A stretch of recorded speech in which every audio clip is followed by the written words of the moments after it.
नमस्कार, मैं मुकेश मालान और इस समय फिलहाल हम काशी के यानी कि जो यहाँ पर अदालत में जो सुनवाई चल रही थी ज्ञानवापी मामले को लेकर के, अब वह फैसला कोर्ट के द्वारा सुरक्षित रख लिया गया है। अभी बाहर वकील निकले हैं, उनसे बातचीत करने की कोशिश करेंगे। लेकिन जो आज हिंदू पक्ष की ओर से एक नया जो आरोप लगाया गया था, ये लगाया गया था कि वहाँ पे वजू खाने को बंद करने के बावजूद भी वहाँ पर वजू किया गया था। उन लोगों के खिलाफ में कार्रवाई होनी चाहिए, लेकिन कुछ वकीलों से बातचीत करने की कोशिश करेंगे। नहीं, सुनवाई जो कोई नहीं हुई है आज सिर्फ इतनी बात हुई है कि कल क्या कोर्स ऑफ एक्शन होगा, कोर्स ऑफ एक्शन क्या होगा, इस बात पर खाली सुनवाई हुई है। और ऐसी कोई बात अभी आज कुछ भी डिसीजन ऐसा नहीं हुआ है। आरोप जो लगाया गया है कि जो वजू की जो सील किया गया था वजू खाना, वहाँ पे जो मुस्लिम लोगों ने वजू किया, उनके खिलाफ कार्रवाई होनी चाहिए, ऐसी मांग की गई है। देखिए, ऐसा है ना, अभी इस विषय पर कोई बात नहीं हुई है। सिंपल सी बात है, बहुत कोई मतलब आज ड्रामेटिक कोई सिचुएशन नहीं है।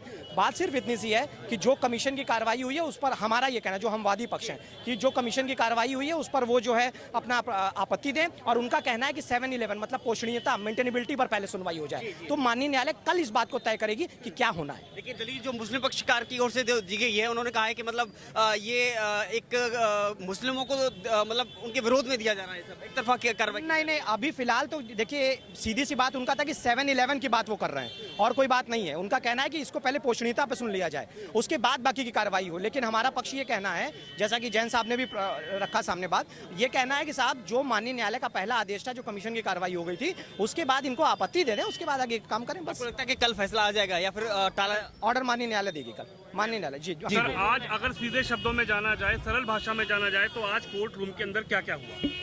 सरल शब्दों में कहें तो विपक्ष को आज यानी मुस्लिम पक्ष को माननीय न्यायालय ने सुना, फिर हमें सुना, फिर माननीय न्यायालय ने कहा कि दोनों पक्षों को कल भी सुनेंगे और मैं स्वतः अध्ययन करूंगा।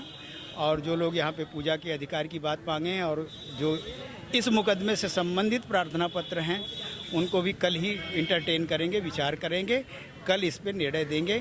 2 बजे पुनः कल सुनवाई होगी। 7-11 क्या है सर, इस पर क्या बात हुई? 7-11 को लेकर की बड़ी चर्चा हुई आज। जी, 7-11 रूल के तहत कि क्या उस विषय पे ये क्या ये मुकदमा इस धारा के अंतर्गत ग्राह्य है अथवा नहीं, या सुना जाए अथवा नहीं सुना जाए, ये इसी के अंतर्गत है। जी, क्या कहेंगे, क्या दीवार हटाने को लेकर भी याचिका पर सुनवाई हुई? दीवार हटाने की बात नहीं, वो तो पूरा प्रार्थना पत्र का विषय बन गया है, माननीय न्यायालय के पटल पे है। और वो उसी समय हमने सिविल जज सीनियर डिवीजन में कहा था कि चूंकि यह मामला इस तरह जटिल है और शेष कार्रवाई अभी पूरी नहीं है, उससे संतुष्ट नहीं है, तो वहाँ पे जो दीवारें वगैरह हैं और वहाँ पे ढेर सारे बांस बल्ली इत्यादि रखे हुए हैं, उनको हटा के पूरे परिसर का विधिवत उनका, और यहाँ तक कि सिंगार गौरी के पीछे जो एक द्वार है उसको भी बंद कर दिया गया था।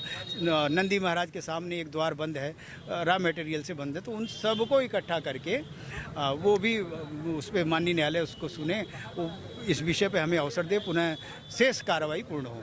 मुस्लिम पक्ष लगातार वर्षिप 1991 का जो है वो हवाला देते आ रहे हैं। क्या लग रहा है कि ये कहा जा रहा है कि ये जो मामला है, पहले ये डिसाइड हो कि ये कोर्ट में आगे सुनने लायक है या आगे इसको बढ़ाया जाएगा? इस पर भी कुछ बात हुई क्या सर?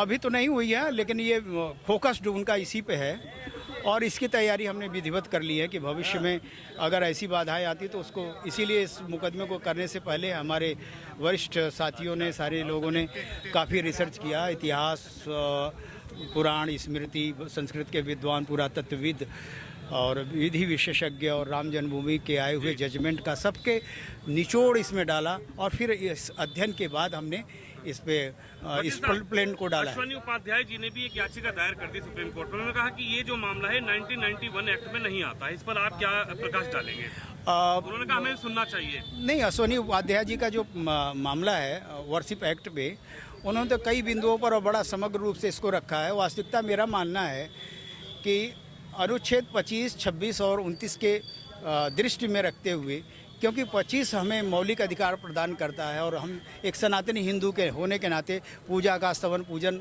राग भोग आरती अपने देव विग्रहों को हमें करना चाहिए। इस नाते माननीय न्यायालय ने अगर उस पर अपने पटल पे रखा है, सुप्रीम कोर्ट ने रखा है, उस पर विचार कर रहे हैं, तो अब अभी विचाराधीन है, तो ये अवश्य ही हमारे लिए विचारने बहुत अच्छा है। अश्वनी उपाध्याय जी इसको अगर आगे बढ़ा रहे हैं, क्योंकि यह एक्ट अधिरोपित है, संविधान की आत्मा के प्रतिकूल है और जिसका क्या कहते हैं, विसर्जन होना आवश्यक है जी। आज कोर्ट में मुस्लिम पक्षकार के वकील ने कोई आरोप लगाया था? हमारे ऊपर आरोप लगना तो शादी से उनकी अदा है, आरोप ही लगाते हैं। कौन सा आरोप था ऐसा? कि ये ग्रह नहीं है, सुनने लायक नहीं है जी। क्या हिंदू पक्ष की ओर से ये कहा गया था कि जो वजू किया है जिन लोगों ने, उनके खिलाफ में भी कार्रवाई होनी चाहिए? नहीं, इस विषय पर कोई चर्चा नहीं हुई जी। क्या लगता है आपको कल का कुछ लगता है कि फाइनल हो पाएगा? नहीं, इतने जल्दी कैसे, अब आने दीजिए, अभी तो कसौटी में खड़ा वीडियोग्राफ, फोटोग्राफ मंगवाई गई है, उनको बुलाया गया। जो सर्वे टीम कमिश्नर साहब थे, उनको पूरी टीम के साथ कहा कि आप कोर्ट में आइए, सबसे पहले उनसे बातचीत की। क्या आप बताएंगे कि कोर्ट में वीडियोग्राफी और जो सर्वे के साक्ष्य थे उन पर लेकर कुछ बहस हुई क्या? आज माननीय न्यायालय ने से हमने आग्रह किया कि फोटोग्राफ, वीडियोग्राफ हमें उपलब्ध करा दिया जाए, हम भी उसका अध्ययन करेंगे और फिर आगे की कार्रवाई पर इसमें हमें अपने पक्ष को और पुष्ट ढंग से रखेंगे। नमाज को लेकर के भी आज को विषय रहा कि नमाजी की जो संख्या को लेकर के बार बार सवाल खड़े किए जा रहे थे कि बड़ी संख्या में यहाँ पर ना आए, तो क्या इस संबंध में भी कोई हिंदू पक्षकारों ने बात रखी? सिविल जज सीनियर डिवीजन ने 17 तारीख के निर्णय में तो स्पष्ट कर दिया था कि 20 ही लोग जाएंगे और 6 मई को जो संख्या गई थी वो 2001 थी। तो ये शक्ति प्रदर्शन का विषय है, स्थल पे शक्ति प्रदर्शन, ये तो बड़ा विचित्र विषय है। इसी नाते उनकी संख्या को संयमित करने की बात की गई थी। देखिए, जहाँ वजू खाने को सील किया गया तो वहीं वजू की दोबारा प्रशासन की ओर से व्यवस्था की गई, कितना ठीक है? नहीं, उस स्थान पे नहीं, वो अलग व्यवस्था करेंगे। कहीं जिलाधिकारी को कहा गया है कि वो कहीं अन्यत्र व्यवस्था करेंगे। और वजू का विषय क्या है, वो ना हाथ पैर धो के आइए, कहीं भी धो के आइए, उसका क्या मतलब कि स्थान विशेष पे ही धोएंगे तभी आप महान होंगे, पवित्र होंगे। आखिरी सवाल ये है, कुलपति जी ने एक याचिका दायर करी, उन्होंने कहा कि एक शिवलिंग और है। 2014 में जब फोटोग्राफी हुई थी तो एक फोटो में एक शिवलिंग नजर आया था, उसके लेकर जो कुलपति जी हैं, कुलपति तिवारी जी ने एक याचिका और दायर करी है। क्या लगता है? उन्होंने कहा कि दीवार हटाएंगे, दीवार हट जाएगी तो वो सत्य भी सामने आ जाएगा। अभी तो ये पटल पे विचाराधीन विषय है, माननीय न्यायालय के पटल पे है जी। Thank you. विष्णु जैन जी, आज क्या सुनवाई हुई है कोर्ट रूम में? देखिए, आज कोर्ट के सामने हमारे तरफ से ये पक्ष रखा गया कि जो अभी एडवोकेट कमीशन की कार्रवाई हुई है, उस कार्रवाई की हमें वीडियोग्राफी और फोटोग्राफी प्रोवाइड की जाए। और साथ ही साथ मुस्लिम पक्ष की तरफ से एप्लीकेशन आई थी कि सुप्रीम कोर्ट के ऑर्डर के अनुपालन में पहले उनकी 7/11 की एप्लीकेशन साथ में डिसाइड की जाए, प्रायोरिटी पे डिसाइड की जाए।